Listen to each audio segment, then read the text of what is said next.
woke up today to find their worst nightmares had come true in the form of a massive surprise attack by Palestinian militants in Gaza into the south of this country. As we speak, Palestinian gunmen are inside Israeli towns and cities, and they are fighting running gun battles against Israeli forces trying to regain control. Hamas, the powerful militant group which controls Gaza, says it has taken Israelis hostage and it has taken them back inside the Strip. Now, as you said, this assault began early this morning under a barrage of thousands of rockets, and these Palestinian gunmen coming by land, by sea, and by air in the form of paragliders, something we have never seen before. I want to just explain to you what's going on behind me. We are at a checkpoint on one of the busiest highways in southern Israel. Israeli forces here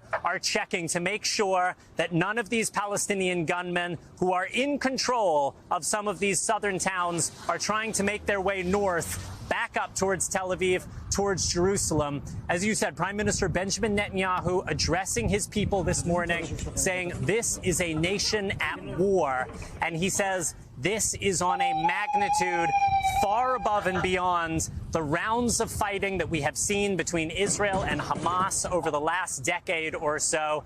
This is on a scale we have not seen before. We have been watching Israeli jets overhead flying into Gaza to strike targets there. But Prime Minister Netanyahu says this is only the beginning of what will be a massive Israeli retaliation.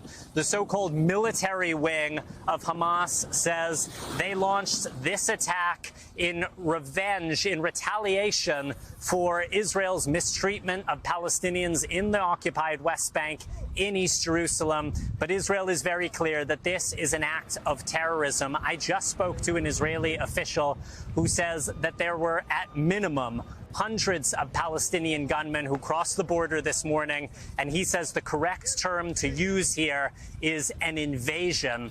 Now, guys, Israel has not been surprised on this scale since October 1973, almost exactly 50 years ago today, during the Yom Kippur War, when Israel was surprised by a combined Egyptian-Syrian invasion, an invasion that almost wiped this country out.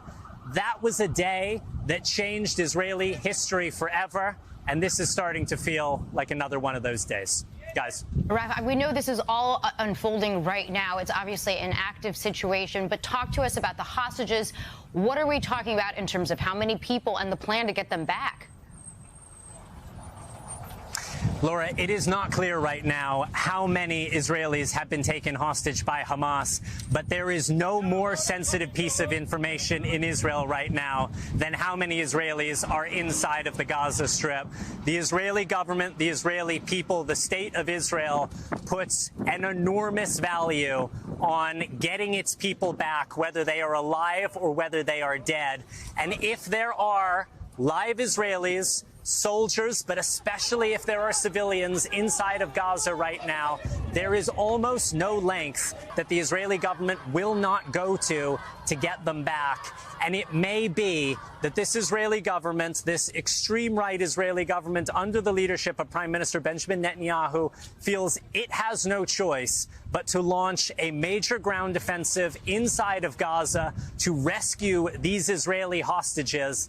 And if it comes to that, if there is major fighting inside of those densely populated urban centers in Gaza City, in Khan Yunis, then what is already a high death toll, likely to rise higher still. The official death toll inside of Israel, according to the Israeli Emergency Services, is at 22. But I can tell you guys, everyone here, based on these harrowing videos we are seeing on social media, expects that that death toll is going to rise further over the course of the day. Guys. Undoubtedly, that is unfortunately true. Raf Sanchez, thank you for being on the ground for us. Stay safe there. Bring us more information as you get it.